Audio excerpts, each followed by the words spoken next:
Graphic designing में जो है बहुत सारे सॉफ्टवेयर्स हैं। ठीक है, जो कि मतलब इस्तेमाल किए जा रहे होते हैं। वही फिर बात आ जाती है कि बेसिक्स और एडवांस इनका फर्क होता है। ठीक है।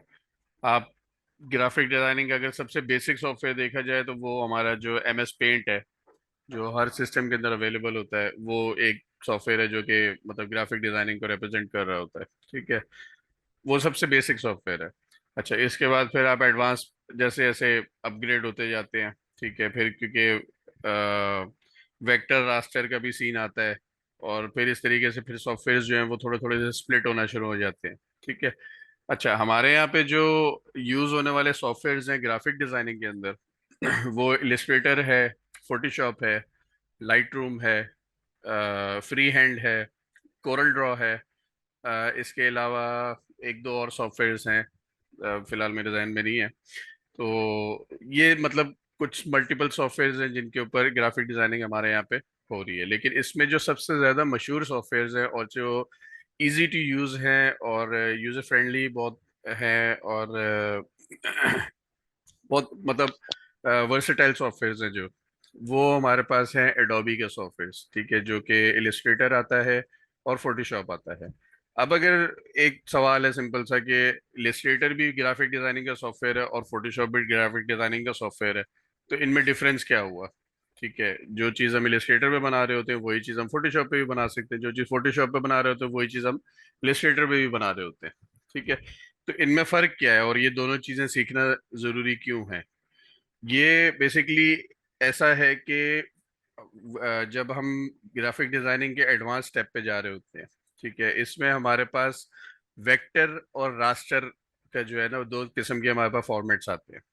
ठीक है। वो फॉर्मेट्स क्या होते हैं कि वेक्टर जो फॉर्मेट होता है वो बेसिकली सॉलिड एडिटिंग को कहा जाता है। ठीक है, जिसमें पिक्सेल्स की हमारे पास क्वांटिटी लातादाद होती है।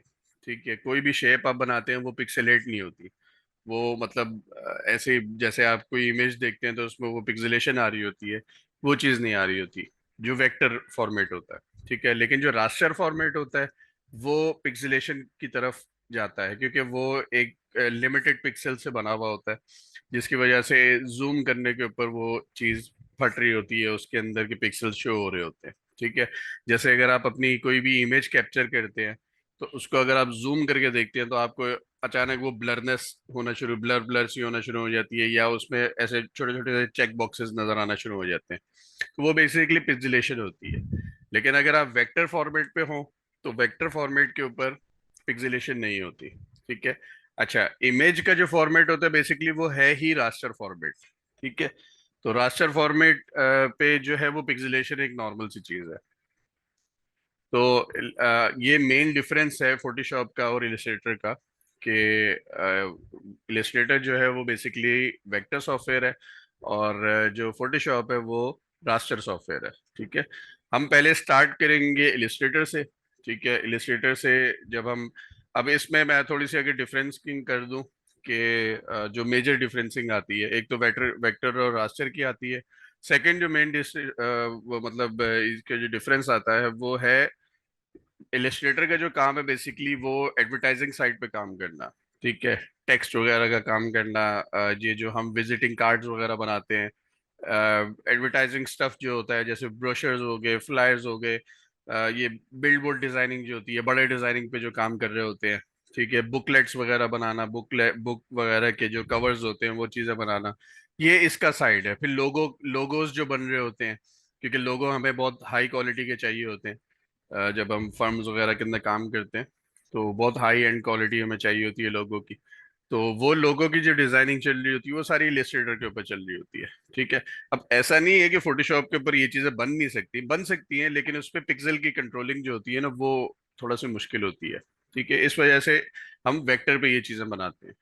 अच्छा, फोटोशॉप की जो खासियत है, Photoshop being as a software वो खुद एक एडिटिंग सॉफ्टवेयर है। ठीक है, इसका जो मेन पर्पस है वो हमारा एडिटिंग है।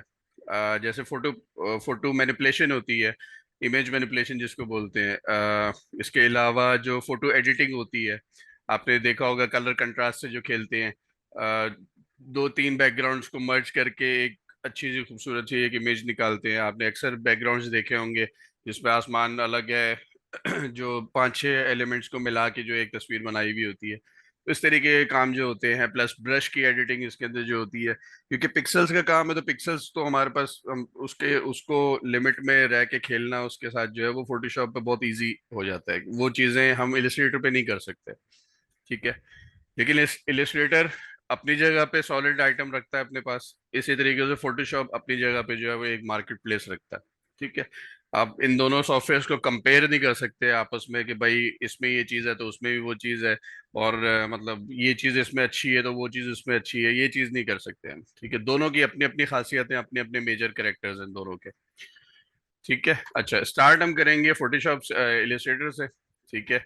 इलिस्ट्रेटर मैंने जैसे बताया कि वेक्टर सॉफ्टवेयर है, तो इस पे अच्छा एक बड़ा मेजर डिफरेंस एक और भी है कि इलिस्ट्रेटर जो है वो पाथ के ऊपर काम करता है, फोटोशॉप जो है वो लेयर के ऊपर काम करता है, ठीक है। इलिस्ट्रेटर भी लेयर्स बनती हैं इसके ऊपर, लेकिन ये थोड़ी सी आदत खराब कर देता है हमारी, क्योंकि जब हम इलिस्ट्रेटर से फोटोशॉप के ऊपर जाते हैं वहाँ लेयर बेस्ड काम होता है कम्प्लीटली, यहाँ पे लेयरिंग नहीं हो रही होती, तो थोड़ी सी एक होती है, लेकिन ये वक्ती तौर का होता है, ये सेट हो जाता है थोड़ा टाइम बाद जो है ना।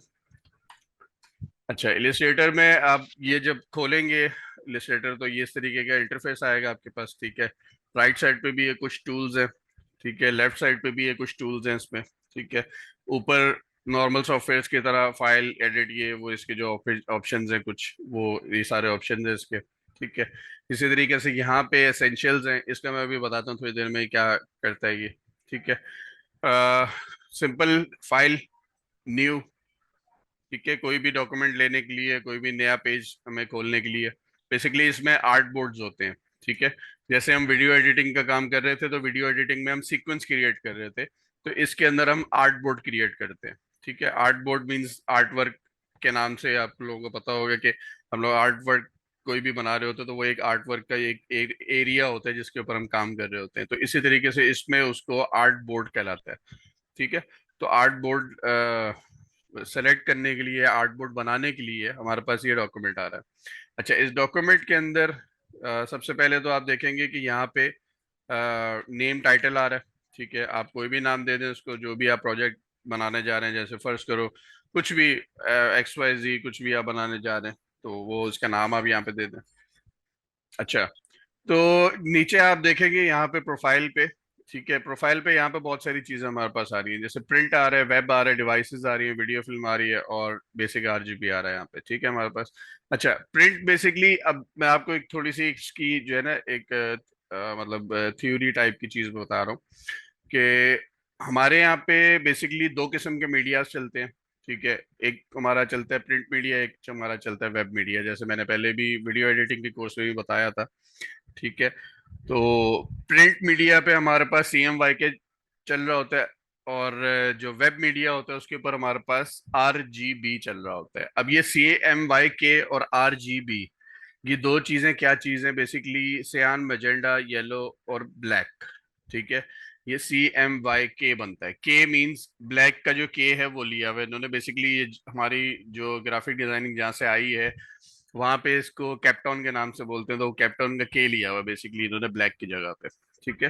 तो और दूसरा इनका रीजन ये भी था कि क्योंकि CMYK और RGB, तो उसमें भी बी आ रहा था और फिर इसमें भी बी आता तो वो अजीब सा ही लग रहा होता, CMYB RGB, तो इस वजह से इन्होंने CMYK और RGB ये दो चीजें रखी है, ठीक है। अगर आप प्रिंटर से थोड़ा सा वाकिफ हैं, तो प्रिंटर के अंदर जो इंक्स डल रही होती हैं, चार किस्म की इंक्स डल रही होती हैं, उसमें सियान, मैजेंडा, येलो और ब्लैक की इंक की जो कार्ट्रिजेज हैं वो लगी हुई होती हैं, ठीक है।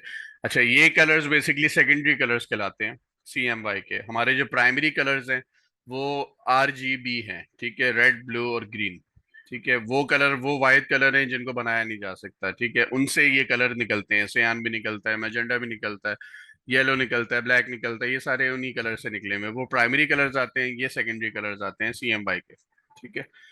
तो ये है बेसिकली प्रिंट मीडिया का पे जो काम चल रहा होता है, और वेब मीडिया के ऊपर जो हमारा काम चल रहा होता है वो बेसिकली RGB के ऊपर काम चल रहा होता है। जैसे अगर आप कोई वेबसाइट के लिए काम कर रहे हैं, ठीक है, वेब डिजाइनिंग के लिए आप काम कर रहे हैं, तो वेब डिजाइनिंग के अंदर जो आप मतलब प्रोवाइड करेंगे वो चीज़ें आप आरजीबी में प्रोवाइड करेंगे, ठीक है। और पिक्सल्स के अंदर वो काम चल रहा होगा। इसी तरीके से फोटोशॉप जब आप इसके ऊपर काम कर रहे होते हैं प्रिंट मीडिया के ऊपर, जैसे एडवर्टाइजिंग के लिए आप कोई चीज़ बना रहे हैं, कोई विजिटिंग कार्ड बना रहे हैं, कोई ब्रोशर बना रहे हैं, कोई फ्लायर बना रहे हैं, कोई इस तरीके की चीज़ें बना रहे हैं, तो वो चीज़ें बेसिकली सारी आपकी जो आती हैं वो इसके ऊपर आती हैं, सी वाई के ऊपर आप रख के काम कर रहे होते हैं, ठीक है। प्रिंट मीडिया पे जो मतलब हम रहते हुए प्रिंट मीडिया पे, क्योंकि अभी हमने कोई मतलब स्पेसिफिकली हम किसी के लिए काम नहीं कर रहे, जस्ट क्योंकि अभी हम प्रैक्टिस के पे जा रहे हैं, तो हम नॉर्मली जो है बेसिकली ये मतलब किसी भी साइज के ऊपर रहते हुए, जैसे आप लेटर ले लें, क्योंकि प्रिंट पे आप जब आएंगे तो यहाँ पे आपके पास बहुत सारे ये प्रीसेट्स बने हुए हैं, ठीक है। जैसे लेटर साइज बना हुआ है, लीगल साइज बना हुआ है, टेब्लॉइड साइज बना हुआ है, A4 बना हुआ है, A3 है, B5 है, B4 है, तो मेजोरिटी A4 पे ही काम चल रहा होता है हमारा, ठीक है। अब नीचे आप देखें यहाँ पे तो विद और हाइट इसकी यहाँ पे इसने बताई हुई है, ठीक है। ये एक डिजाइनर के लिए बहुत जरूरी चीज है इन चीजों को नोट में रखना, ठीक है। अभी ये पॉइंट्स के ऊपर है, हम अगर इसको इंचेस के ऊपर ले जाते हैं तो यहाँ पे ये इंचेस में साइज बताएगा, ये यूनिट्स है बेसिकली इसके, ठीक है। कोई अगर आपको बोलता है कि भाई मुझे जो है ना इंचेस के ऊपर साइज निकाल के तो आपने यहाँ से सबसे पहले यूनिट्स को जो है वो इंचेस के ऊपर करना, ताकि आप पे आपके इंचेस आ रहे हो, ठीक है।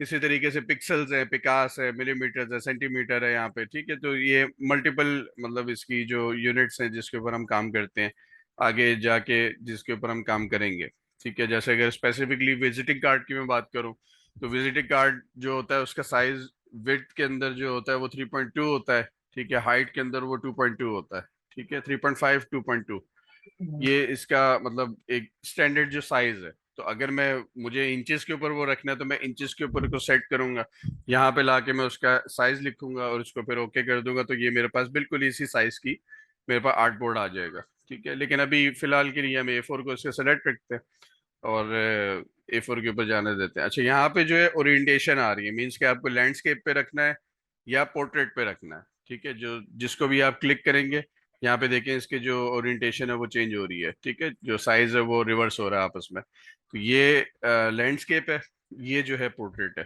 ठीक है। तो अभी फिलहाल पोर्ट्रेट पे ही रखते हैं।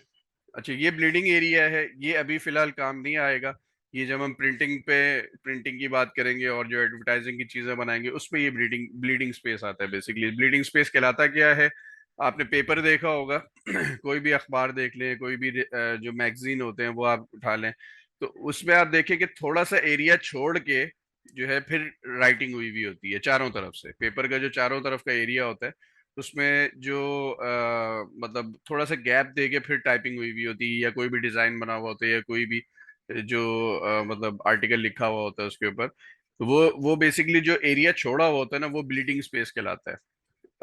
वो होता है इस वजह से है क्योंकि जब हम ये प्रिंटिंग पे जब जा रहा होता है तो प्रिंटिंग में अगर ब्लीडिंग स्पेस हम नहीं दें तो उसमें होता क्या है कि वो एरिया जब कट होता है, वो जो क्योंकि प्रिंट जो निकलता है ना वो एक बल्क फॉर्म में निकल रहा होता है, बहुत बड़े पेपर पे निकल रहा होता है, ठीक है। फिर इसकी कटिंग होती है, तो जब कट हो रहा होता है तो वो कटिंग के दरमियान जो है वो आपकी जो ब्लीडिंग स्पेस अगर आपने नहीं दिया होगा तो वो राइटिंग वाला एरिया हो सकता है कट जाए, या कोई आपका डिजाइन ऐसा होता है वो कट जाए, तो इस वजह से ब्लीडिंग स्पेस दिया जाता है। तो अभी फिलहाल के लिए तो नीड नहीं है इसमें, तो हम इसको सिंपली सारी सेटिंग्स इसी तरीके से रहते हुए हम इसको ओके कर देंगे, तो ये हमारे पास एक न्यू पेज दे देगा, ठीक है। अच्छा, न्यू पेज में आप देखेंगे कि काफी सारे अब यहाँ पे मेरे पास ऑप्शंस आ गए हैं, ठीक है। लेफ्ट साइड पे हमारे पास ये जो एरिया कहलाता है ये टूल बार कहलाता है। यहाँ पे आप ये छोटा सा एरो है, इससे आप अपनी स्पेस को सेट करने के लिए इसको आप बंद और खोल बंद कर सकते हैं, ठीक है। तो मैं बेसिकली इसको ऐसे ही प्रेफर करता हूँ क्योंकि सारे टूल्स वगैरह मेरे सामने ही रहते हैं इसमें, ठीक है। राइट साइड पे आप देखेंगे कि ये बहुत सारी इसकी चीजें हैं, ठीक है। ये छोटा सा एरो जो बना हुआ है इसको मैं क्लिक कर रहा हूँ तो ये इस तरीके से खुल बंद हो रहा है, तो मैं इसको बंद ही रखता हूँ क्योंकि मुझे तो आइकन से पता चीज़ है, लेकिन अगर इन केस आपको नहीं पता तो आप इसको खोल के रखें, पता लगे आपको कि क्या चीज़ें हैं इसमें, मतलब किस टैब से क्या चीज़ मुझे मिल रही है और क्या चीज़ें इसमें दिख रही हैं, ठीक है। तो इन केस अगर नहीं पता, वो जाहिर है वक्त के साथ काम करने के साथ साथ जो है आपको चीज़ों की नॉलेज हो जाएगी। अगर आप इसको क्लिक करते हैं तो फिर ये इस तरीके से जो है ये आपको अपनी चीज़ें शो करवाता है, ठीक है। तो इसमें ये बेसिकली सारे इसके मोड्स हैं, सेटिंग्स हैं, क्या क्या चीजें, लेयर्स वगैरह इसकी, ये सब चीजें इसके अंदर यहाँ पे मौजूद हैं। यहाँ पे टूल्स हैं, यहाँ पे इसकी प्रॉपर्टीज हैं एक तरीके की। ठीक है। अच्छा, कोई भी चीज, फर्ज करें यहाँ से ये चीज डिलीट हो गई, ठीक है, या मेरा ये टूल बार ही डिलीट हो गया। अब मैं टूल बार ढूंढ रहा हूँ अपना, मेरा टूल बार किधर गया। ठीक है। तो इन केस ऐसा कोई अगर सिनेरियो हो जाए, इस तरीके के कोई मसला हो जाए, तो आपने सिंपल, कुछ भी नहीं है, घबराने की चीज नहीं है, यहाँ से आपने सिंपल, ये टॉप पे एसेंशियल लिखा हुआ है आपके पास, ठीक है, इसको आपने सिंपल क्लिक करना है, नीचे आ जाना है रीसेट एसेंशियल। ठीक है, इसको आपने रीसेट कर देना। तो जब आप रीसेट करेंगे, ये सारी चीजें आपके पास दोबारा वैसे ही आ जाएंगी जिस तरीके से इसका, मतलब जो इसका ओरिजिनल फॉर्म होता है उसमें आ जाएगी है। तो आप अब फिर उसको अपने हिसाब से आप उसको सेट कर लें। ठीक है। तो कोई भी आपकी, मतलब कुछ भी आपका जो है ना एरिया अगर गायब हो जाता है, ठीक है, नहीं मिलता है, जैसे टूल्स गायब हो जाते हैं, ये पट्टी गायब हो जाती है, कुछ भी एरिया गायब हो जाता है, तो आपने सिंपल कुछ भी नहीं करना, रिसेट एसेंशियल कर देना, ये सारी चीजें वापस अपनी जगह पे आ जाएंगी। ठीक है। मैंने बोला ये चीज पहले ही बता दूं, क्योंकि पहले वो वीडियो एडिटिंग में भी काफी इश्यूज हुए थे इसके ऊपर। तो ये इस तरीके से चीजें वापस आ जाएंगी आपकी। अच्छा, टॉप साइड पे हमारे पास ये कुछ प्रॉपर्टीज हैं, ये हर चीज के साथ साथ, हर टूल के साथ साथ अलग अलग प्रॉपर्टीज आना शुरू हो जाती है, कुछ चीजें ऐड हो जाएंगी किसी चीज पे, कुछ चीजें कम हो जाएंगी किसी चीज पे। तो ये बार आपकी मतलब चलती ही रहेगी, इसमें कोई इतना ज्यादा इश्यू नहीं है। ठीक है। अच्छा, लेफ्ट साइड से हम स्टार्ट करते हैं। तो यहाँ पे हमारे पास देखो, ये एक एरो टूल है, इसका काम है सिलेक्शन करना। ठीक है, ये सिलेक्शन टूल है, ये आपके जितने भी सॉफ्टवेयर हैं उसके अंदर ये सेम है। ठीक है, इसका काम है किसी भी चीज को सेलेक्ट करना। ठीक है, अब किसी भी चीज से मुराद ये है कि जैसे है कि मैंने बॉक्स क्रिएट किया है, ठीक है, इसका मैं कलर चेंज कर रहा हूँ, ये एक मैंने बॉक्स क्रिएट किया है, ठीक है, इसको सेलेक्ट करने के लिए सिलेक्शन टूल काम आएगा। ठीक है, इसको मैंने सेलेक्ट करना है, थोड़ा बहुत ट्रांसफॉर्म कर सकते हैं, जैसे इसको मैं इस तरीके से छोटा कर सकता हूँ, एक कॉर्नर से क्लिक करके ड्रैग करूंगा इसको तो ये छोटा हो जाएगा। अगर मुझे प्रोपोर्शनली करना है, मींस चारों साइड एक बराबर करनी है, तो मैं शिफ्ट प्रेस करके इसको क्लिक करूंगा तो ये चारों साइड एक बराबर कर रहा है। ठीक है, एक साथ इसको कर रहा है, छोटा या बड़ा। ठीक है, इसी तरीके से शिफ्ट ऑल्ट प्रेस करूंगा तो ये अपने एंकर पॉइंट पे यहाँ से इसको जो है छोटा बड़ा सेट करेगा। शिफ्ट और ऑल्ट प्रेस करने से जो है ये मेरे पास इस तरीके से काम कर रहा है। लेकिन अगर एक सिंगल कॉर्नर से मुझे करना है, तो मैं सिर्फ शिफ्ट प्रेस करूंगा, क्लिक करूंगा और ड्रैग करूंगा उसको, तो ये छोटा और बड़ा हो सकता है इस तरीके से। ठीक है।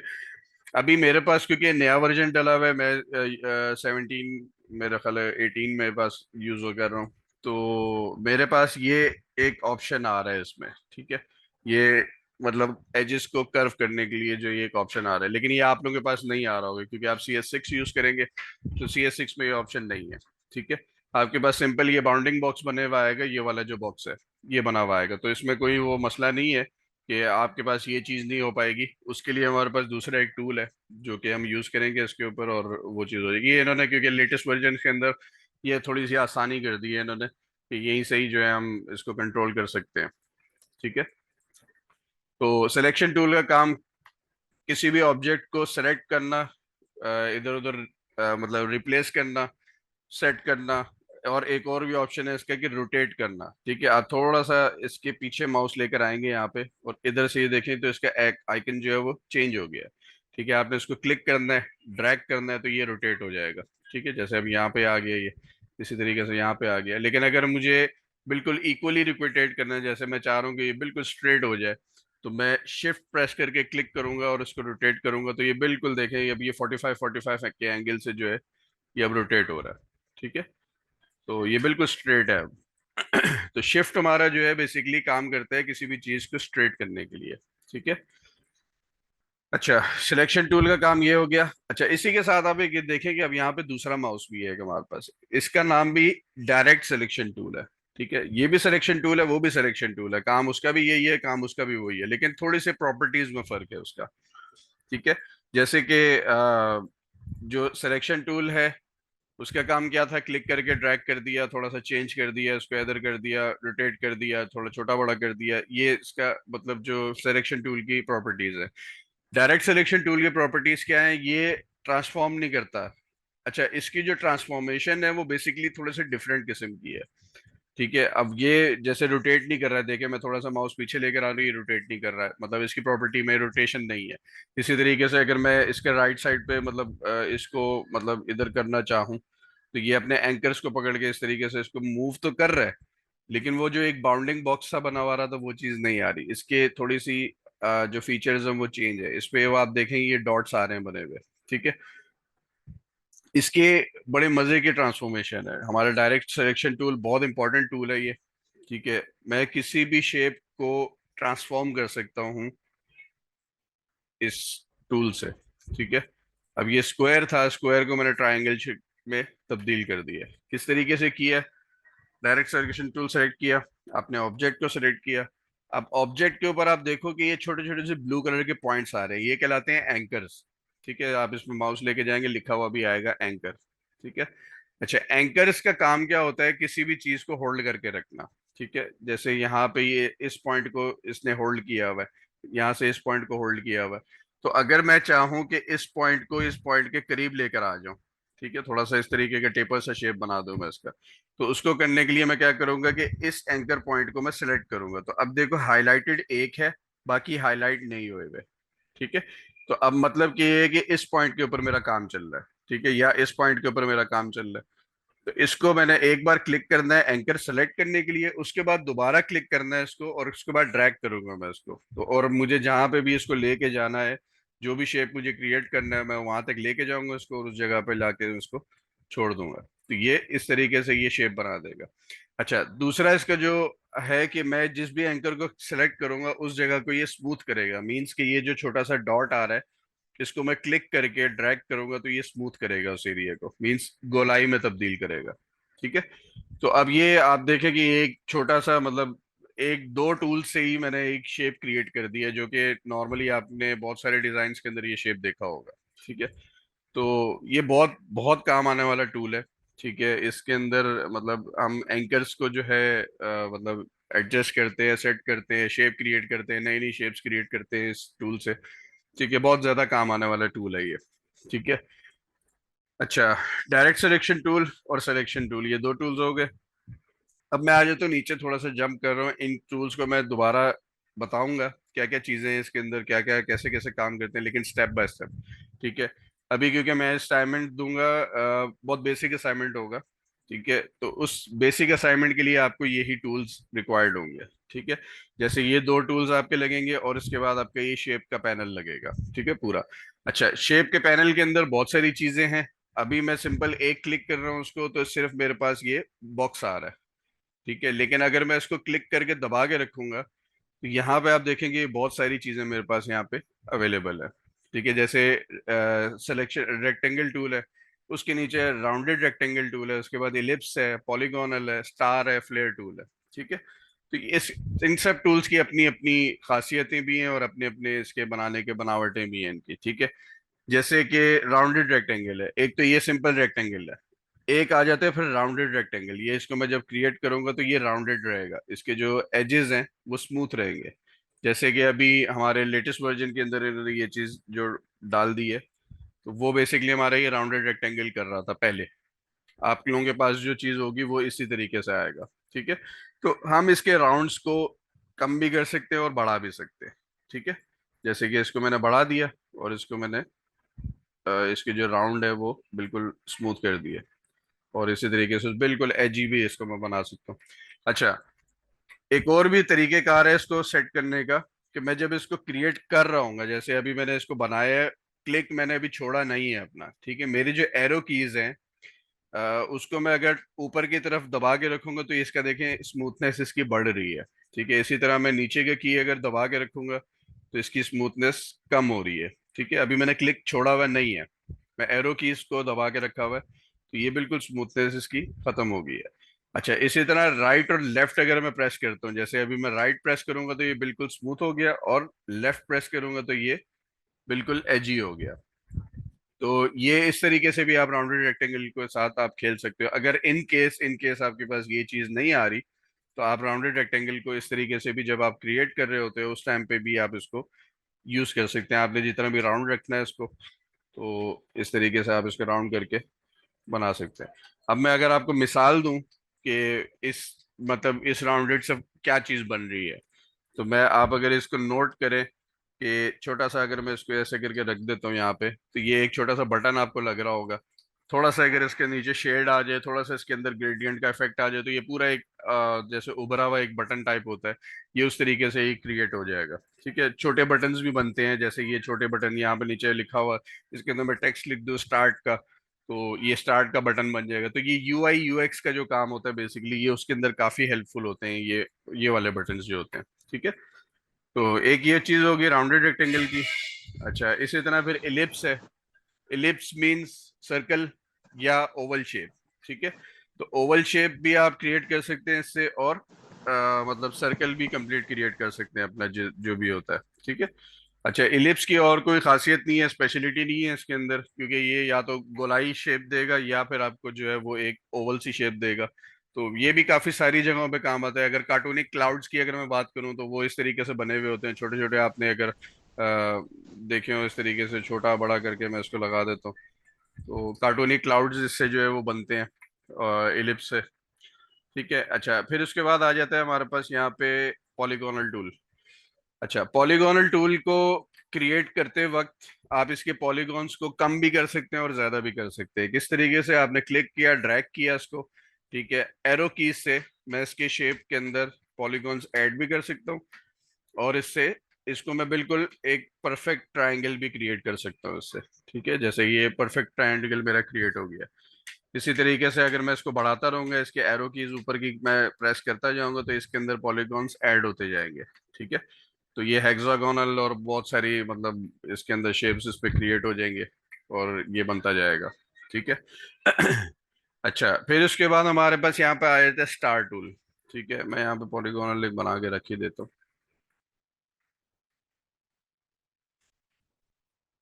ठीक है, फिर उसके बाद हमारे पास यहाँ पे आ जाता है स्टार टूल। ठीक है, स्टार टूल सेम वही प्रॉपर्टीज हैं इसकी। आपने सिंपल इसको जब आप एरो कीज करेंगे तो ये बिल्कुल ट्रायंगल बन जाएगा, और इसको अगर आप एक्सटेंड करते जाएंगे तो ये बहुत सारी चीजें इसमें आप क्रिएट कर सकते हैं। ठीक है, एक बड़ा खूबसूरत सा एक शेप बन गया है। नॉर्मली बनाना जो है वो बड़ा मुश्किल होता है। ठीक है, लेकिन एक चीज और है कि आप जितने वर्टेक्सेस इसमें और एजेस इसमें ऐड करेंगे, आपके सिस्टम उतना ही ज्यादा थोड़ा सा माठा होना शुरू हो जाएगा। रीजन उसका ये होता है कि ये थोड़ा सा हैवी होना शुरू हो जाता है। अपनी जो फाइल है आपकी, अगर आपके सिस्टम की कैपेसिटी इतनी ज्यादा नहीं है, तो ये सिस्टम को थोड़ा सा हैवी करेगा। तो इससे थोड़ा सा बचना भी है, क्योंकि बहुत ज्यादा हैवी हमने नहीं करना होता सिस्टम। अपना आर्ट वर्क जो है बहुत ज्यादा हैवी नहीं करना होता। वो मतलब डिपेंड करता है कि आपके पास क्या चीज बनने के लिए आई हुई है, और आप मिनिमम से मिनिमम कितना उसको सेट रख सकते हैं। ठीक है। अच्छा, फ्लेयर टूल है। फ्लेयर टूल का एज सच कोई काम नहीं है, ये बस अब क्योंकि इसका काम रहा नहीं है, हम पहले करते थे इसका काम, अब नहीं होता। ये ब्लेंड टूल, ब्लेंडिंग से इसको हम जो है इसको यूज करते हैं किसी भी शेप के अंदर इस तरीके से स्टार का थोड़ा सा इफेक्ट देने के लिए, या थोड़ा सा जैसे आपने चांद तारे वाला इफेक्ट देखा होगा, थोड़ा सा एक शाइनी सा इफेक्ट आ रहा होता है, ये बेसिकली उसमें यूज होता है। ठीक है, ऐसा जिसका कोई अब काम बचा नहीं है। पहले होता था बहुत काम इसका, क्योंकि हमारे पास जो थी वो पहले ऐसी कोई चीजें अवेलेबल नहीं होती थी पीएनजी फॉर्मेट के अंदर। लेकिन अब हमारे पास जो है वो लातादार पीएनजी मिल जाती हैं हमें। जैसे सन ग्लेयर के नाम से मैं अगर यहाँ पे लिखूं, तो ये देखेंगे हमारे पास लातादार चीजें मिल जाती हैं, पहले नहीं होती थी। तो इस वजह से फ्लेयर टूल्स जो है हम यूज करते थे। ये बेसिकली इस तरीके का इफेक्ट देने के लिए यूज होता है, जैसे ये आ रहा है, ये देखें, इस पे इफेक्ट आ रहा है, ये इस तरीके का ये इफेक्ट आ रहा है। तो ये इस तरीके का ग्लेयर देने के लिए ये यूज होता है फ्लेयर टूल। लेकिन अब नहीं करते, क्योंकि एक तो हैवी भी पड़ता है ये, और इसको संभाले कौन, क्योंकि इतने सारे वर्टेक्स होते हैं इसके अंदर। ये देखें, इतने सारे इसके अंदर वर्टेक्सेस होते हैं, उसको संभालना जो है ना एक अजाब हो जाता है। तो इस वजह से अब इसको यूज नहीं किया जाता। तो आप लोगों ने बेसिकली एक दो तीन चार पाँच, ये पांच टूल्स को मतलब देखना है। इसके साथ आपने मतलब प्ले करना है, देखना है, खेलना है इसके साथ। और आपने गूगल पे सिंपल आप लिखेंगे बेसिक शेप्स आइटम्स। ठीक है, तो बेसिक शेप्स आइटम्स के अंदर आप देखोगे तो कि ये देखो, ये जिस तरीके से शेप ऑब्जेक्ट से के थ्रू ये बनाया हुआ है। ठीक है, इसी तरीके से यहाँ पे आप ये देखें, ये बहुत सारी चीजें इसकी जो है ये बेसिक शेप से क्रिएट हुई हुई है ये। ठीक है, इसी तरीके से यहाँ पे ये देखें, ये भी बेसिक शेप से क्रिएट हुई हुई है। तो आपने कोई भी इनमें से जो है दो या तीन आइटम्स जो है आपने बेसिक शेप्स के थ्रू जो है क्रिएट करना है। ठीक है, जैसे ये वाला देख लें, इसके अंदर ये सब बेसिक शेप से क्रिएट हुआ हुआ है। ठीक है, इसमें कोई भी ऐसा ऑब्जेक्ट नहीं है कि आप मतलब बोलेंगे यार ये बहुत ही कोई डिफिकल्ट था, इसमें मतलब ये चीज हो ही नहीं सकती। तो ये चीज पॉसिबल ही नहीं है इसके अंदर, ये सारी बेसिक शेप से क्रिएट हुए हुए हैं ये सब। ठीक है, दिखने में ये बहुत हैवी लग रहा है, लेकिन है कुछ भी नहीं है। सिंपल ये बेसिक शेप से क्रिएट हुए हुए हैं। तो आपने सिंपली जो असाइनमेंट है बेसिकली आप लोगों का वो यही है कि इन्हीं बेसिक शेप से और सिलेक्शन टूल और डायरेक्ट सिलेक्शन टूल यूज करते हुए आपने इस तरीके का कोई भी ऑब्जेक्ट या इन्हीं में से कोई एक ऑब्जेक्ट या दो ऑब्जेक्ट आपने इनमें से ही क्रिएट करना है। अच्छा, मैं कलर के हवाले से आप लोगों को बता दूं, क्योंकि कलर के आप लोगों को नीड होगी उसके अंदर। तो कलर बेसिकली किस तरीके से वर्क करता है, और जूम इन जूम आउट में आपको बता दूं कि कंट्रोल प्लस करेंगे तो ये आर्टबोर्ड के अंदर जूम इन होगा, और कंट्रोल माइनस करेंगे तो ये जूम आउट होगा। ठीक है, तो कंट्रोल प्लस और कंट्रोल माइनस और कंट्रोल जीरो से ये फिट टू फ्रेम हो जाएगा। ठीक है, आपका जितना भी आर्टबोर्ड का साइज है वो बिल्कुल आपके आर्टबोर्ड के ऊपर आ जाएगा। अच्छा, कलर का मैं बता रहा था, कलर में बेसिकली ये यहाँ पे जो हमारे पास ये दो ऑप्शंस आ रहे हैं। ठीक है, आपने एक मतलब जो ऊपर का एरिया है वो कहलाता है फिल, मतलब फिल मींस जो अंदर का भरा हुआ एरिया है। ठीक है, इसी तरीके से फिर आता है स्ट्रोक। स्ट्रोक मींस जो किनारी है कहलाते हैं, किनारी को बोलते हैं स्ट्रोक, और अंदर जो फिल हुआ हुआ मतलब भरा हुआ जो एरिया होता है उसको कहलाते हैं फिल। हम इस फिल को ऑफ भी कर सकते हैं और रहने भी दे सकते हैं। इसी तरह स्ट्रोक को भी हम बंद कर सकते हैं और खोल भी सकते हैं। ठीक है, जैसे अभी स्ट्रोक जो है मेरे पास 1 पॉइंट का लगा हुआ है इस पे, अगर मैं थोड़ा सा बढ़ाऊं स्ट्रोक इसका, तो ये इस तरीके से आप देखें कि ये थोड़ा सा बॉर्डर सा इसका बना हुआ आ गया। अगर आप चाह रहे हैं कि ये बॉर्डर हटाना चाह रहे हैं आप, ठीक है, तो स्ट्रोक के ऊपर आप क्लिक करेंगे, इसको ऊपर की तरफ लेकर आएंगे। ठीक है, उसके बाद फिर यहाँ पे छोटा सा जो मार्किंग आ रही है नन की, आपने इसको क्लिक कर देना, ये हट जाएगा। ठीक है, इसी तरीके से अगर आप फिल रखना चाह रहे हैं, स्ट्रोक मतलब हटाना नहीं चाह रहे और फिल को हटाना चाह रहे हैं, तो उसके लिए आपने पहले स्ट्रोक को कलर दे देना है। ठीक है, इसी तरह थोड़ा सा इसका साइज बढ़ा रहा हूँ ताकि नजर आए, और फिल को ऊपर करके, ठीक है, ये जैसे फिल को ऊपर सर किए। जैसे फोटोशॉप में ऊपर की तरफ होता है वहां से भी हम सिलेक्ट कर सकते हैं इसका हाँ जी, आउटलाइन? लेकिन फोटोशॉप का थोड़ा सा डिफरेंट है। फोटोशॉप का जो जी। स्ट्रोक है वो डिफरेंट है। फोटोशॉप में यहाँ पे फोरग्राउंड और बैकग्राउंड कलर होते हैं हमारे पास, लेकिन जी यहाँ पे जी सर। हमारे पास स्ट्रोक यहीं पे ही दिया हुआ है। फोटोशॉप का जो स्ट्रोक है वो इफेक्ट्स इफेक्ट्स के थ्रू लगता है। ठीक है, और जी जो जी। इलिस्ट्रेटर का है वो डायरेक्ट स्ट्रोक लगा हुआ आता है। तो ये बहुत बहुत बहुत डिफरेंस है, मतलब इनके अंदर जो है ना काफी डिफरेंस है।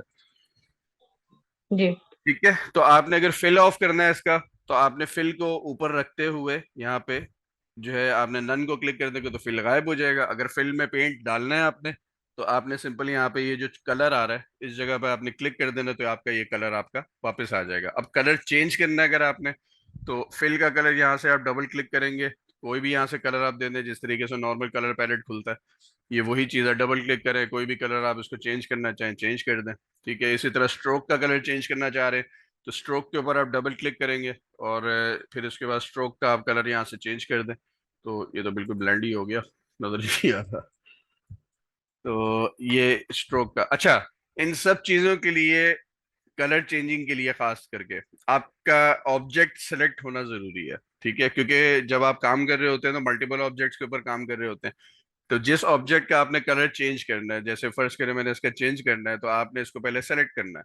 सेलेक्ट करने के बाद फिर आप इसकी कलर की प्रॉपर्टीज को आप चेंज करेंगे तो ही इफेक्ट होगा। इन केस अगर फर्स्ट करें आपने सेलेक्ट नहीं किया हुआ, अब कलर तो चेंज होगा लेकिन वो अप्लाई नहीं होगा। जैसे मैंने इसका कलर चेंज किया, अप्लाई नहीं हुआ। जैसे मैं इसका कलर रेड करना चाह रहा हूँ, तो नहीं हो रहा जब तक कि मैं ऑब्जेक्ट को सेलेक्ट नहीं करूंगा। ठीक है, अब अगर मैं इसको सेलेक्ट करके चेंज करता हूँ कलर, तो ये फौरन चेंज होगा कलर इसका। ठीक है, तो ये असाइनमेंट है। बेसिक शेप से कोई भी चीजें आपने बनानी है अपने माइंड में, अगर कोई आप बना सकते हैं वो भी बना सकते हैं। ठीक है, या गूगल की सपोर्ट लेनी है तो ये जिस तरीके से मैंने एक निकाला हुआ है, ये बहुत अच्छी, मतलब ये अच्छा बना हुआ है काफी, और इस पे मतलब आपका हाथ बहुत अच्छा चल जाएगा इस तरीके की डायग्राम्स के ऊपर। ठीक है, या अगर कोई और आप बनाना चाह रहे हैं कुछ भी और, ये भी बना सकते हैं, इनमें ऑब्जेक्ट्स हैं बहुत सारे, आप वो चीज़ बना सकते हैं। तो मतलब कुछ भी आप बनाना चाहें, बिल्कुल मुझे बेसिक बेसिक नहीं पसंद होते। ठीक है, जैसे बिल्कुल एक सिंपल ने ट्रायंगल बना दिया, रेक्टेंगल बना दिया, और इसी तरीके से एक दो आइटम और बना दिए। मुझे वो इस तरीके की चीजें जो है ना पसंद नहीं आती, मुझे थोड़ा सा चैलेंजिंग इफेक्ट अच्छा लगता है। ठीक है, जैसे ये मेरे लिए मेरे हिसाब से चैलेंजिंग है, बेसिक शेप्स में दो चार टूल्स के साथ ये चैलेंजिंग स्टफ है, तो ये चीज मुझे अच्छी लगती है। ठीक है, तो ये असाइनमेंट्स हैं। और अगर मतलब आप लोग जानना चाह रहे हो कि मतलब ग्राफिक डिजाइनिंग के थ्रू, मतलब इन सॉफ्टवेयर्स के थ्रू आप क्या क्या चीजें अचीव कर सकते हैं और किस तरीके से काम करते हैं, और एक मतलब जैसे कि एक मैं मिसाल देता हूँ आपको कि ये एक मैंने काफी टाइम पहले जो है एक मैंने ये बुक का एक मतलब ये न्यूज़ लेटर कहलाता है, ये इलिस्ट्रेटर के ऊपर डिजाइन हुआ हुआ है। ठीक है, मतलब इसमें मल्टीपल डिजाइनिंग हुई हुई है, ये जो इमेज लगी है फोटोशॉप के थ्रू लगी हुई है इसी तरीके से, ये टाइपोग्राफी और इसकी जितनी भी हुई हुई है लोगो प्लेसमेंट्स ये वो ये सब इलिस्ट्रेटर के थ्रू हुआ हुआ है। ठीक है, ये न्यूज़ लेटर्स का काम आ जाता है। ठीक है, इसी तरीके से ये लैंडिंग पेज कहलाता है। ठीक है, ये लैंडिंग पेज भी आपका फोटोशॉप और इलिस्ट्रेटर दोनों से बनता है।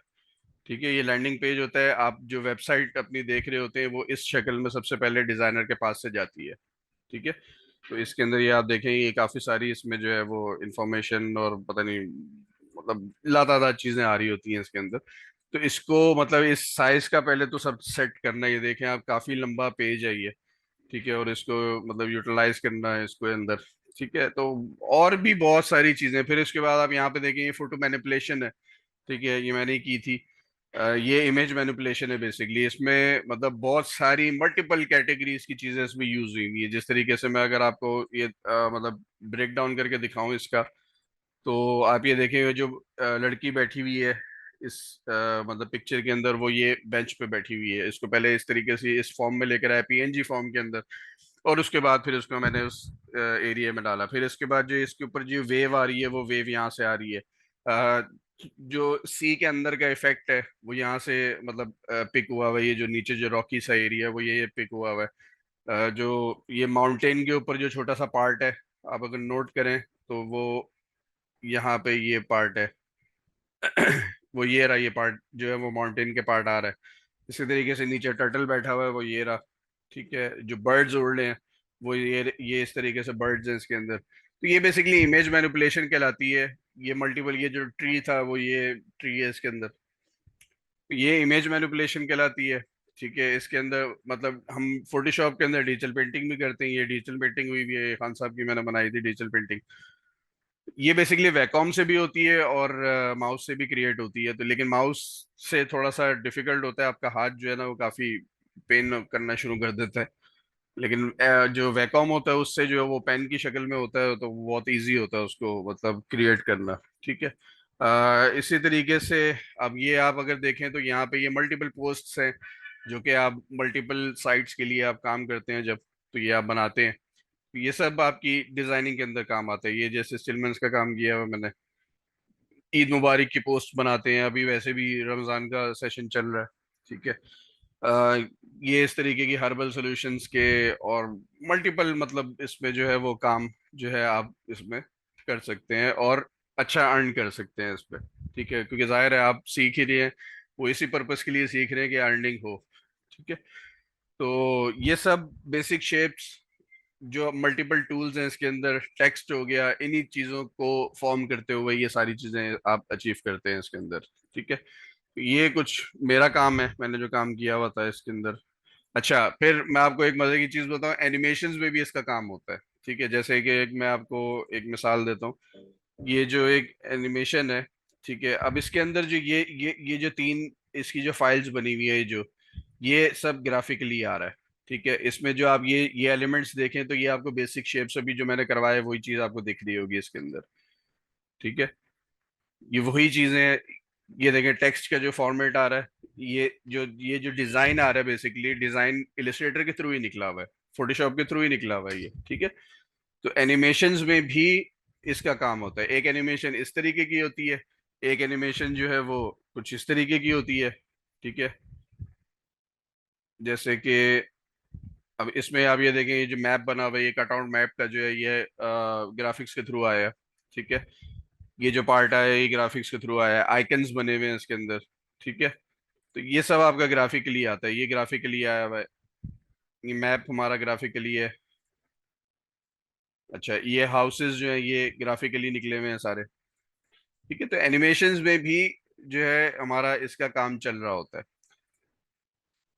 ग्राफिक्स का। तो ग्राफिक्स बहुत इंपॉर्टेंट है, क्योंकि अगर आपका ग्राफिकली आप स्ट्रांग होंगे तो आप एनिमेशन में क्या 3D में हर हर जगह पे आप काम कर सकते हैं। ठीक है, क्योंकि ग्राफिक्स के अंदर आपको कलर करेक्शन, कलर्स का, और जो डिजाइनिंग पर्सपेक्टिव है वो आपको क्लियर होता है। इसके अंदर कलर कॉम्बिनेशन कैसे रखने हैं, ठीक है, और किस तरीके से आपने आगे मतलब बढ़ना है, और लोगो के अंदर से किस तरीके से कलर्स को यूटिलाइज करते हुए अपना पूरा डिजाइन आपने क्रिएट करना है, पूरी आपकी जो ब्रांड आउटलाइन बनती है, ब्रांड आइडेंटिटी बनती है पूरी, वो किस तरीके से आपने क्रिएट करनी है। ये काफी काम होता है इसके अंदर, जो कि काफी हेल्पफुल रहता है। मतलब आप एनिमेशन में चले जाएं, आप वीडियो एडिटिंग में चले जाएं, आप किसी भी फील्ड में चले जाएं, ग्राफिक्स आपका जान नहीं छोड़ती, ग्राफिक्स हर जगह पे आपके साथ साथ रहती है। ठीक है, तो ये असाइनमेंट है छोटा सा। आपने इंशाल्लाह ट्यूसडे को जो है फिर मुझे ये शो भी करना है। अगर जल्दी बन जाता है तो मुझे व्हाट्सएप पे शेयर कर दीजिएगा, वरना ये है कि सिंपल। अच्छा, सेव करने के लिहाज से मैं आप लोगों को बता दूं, अगर आप जेपेग निकालना चाह रहे हैं इसकी, तो क्योंकि इसकी जेपेग थोड़ी सी टिपिकल है, ये कंट्रोल एस से नहीं होती। कंट्रोल एस से इसकी जो एडोब इलस्ट्रेटर की फाइल है वो सेव हो रही होती है। ठीक है, अगर आपको फाइल सेव करनी है, जैसे कि मैंने टेस्ट के नाम से सेव की है, डेस्कटॉप पे इसको मैं सेव कर देता हूँ, ये मेरी इलस्ट्रेटर की फाइल सेव हो रही है। ठीक है, लेकिन अगर मुझे इसका जेपेग इंपोर्ट करना है, मतलब जेपीजी इंपोर्ट करना है, तो वो मैं किस तरीके से एक्सपोर्ट करूंगा, वो फाइल पे आप जाएंगे, एक्सपोर्ट पे जाएंगे। ठीक है, एक्सपोर्ट पे जाने के बाद यहाँ से आप इसका फॉर्मेट चेंज करेंगे। जैसे अभी डीडब्ल्यूजी पे हुआ है, आपने यहाँ से इसको पीएनजी या जेपीजी ये सेलेक्ट करना है, टेस्ट के नाम से यूज आर्ट बोर्ड के ऊपर चेक लगाना है और एक्सपोर्ट कर देना है। ठीक है, अच्छा, अब यहाँ पे आप ये मेरे से ऑप्शन पूछ रहे हैं कि CMYK पे करना है या आरजीबी पे करना है या ग्रे स्केल पे करना है। ग्रे स्केल मीन्स बिल्कुल ब्लैक एंड व्हाइट हो जाएगा। ठीक है, आरजीबी पे रहने दें या इसको CMY पे रहने दें, अभी के लिए मसला नहीं है, आगे के लिए मसला बनेगा। ठीक है, आप अपनी प्रैक्टिस में डालें कि अगर आप कोई वेब के लिए काम कर रहे हैं तो आपने इसको आरजीबी पे रख के सेव करना है, अगर आप मतलब प्रिंट के लिए काम कर रहे हैं तो आपने इसको CMY के ऊपर रखना है। मैंने अभी सेम प्रिंट पे नहीं करना, तो मैं इसको आरजीबी पे रखते हुए ओके कर दूंगा। तो ये मेरे पास यहाँ पे बाहर ये सेव हो गया टेस्ट के नाम से। ठीक है, तो ये सेव करने का तरीकेकार था। बाकी ये है कि इंशाल्लाह आप लोग ये करें तो आगे आगे फिर बहुत मजे मजे के टूल्स हैं इसके, और वो हम फिर स्टेप बाय स्टेप इसको करेंगे। ठीक है।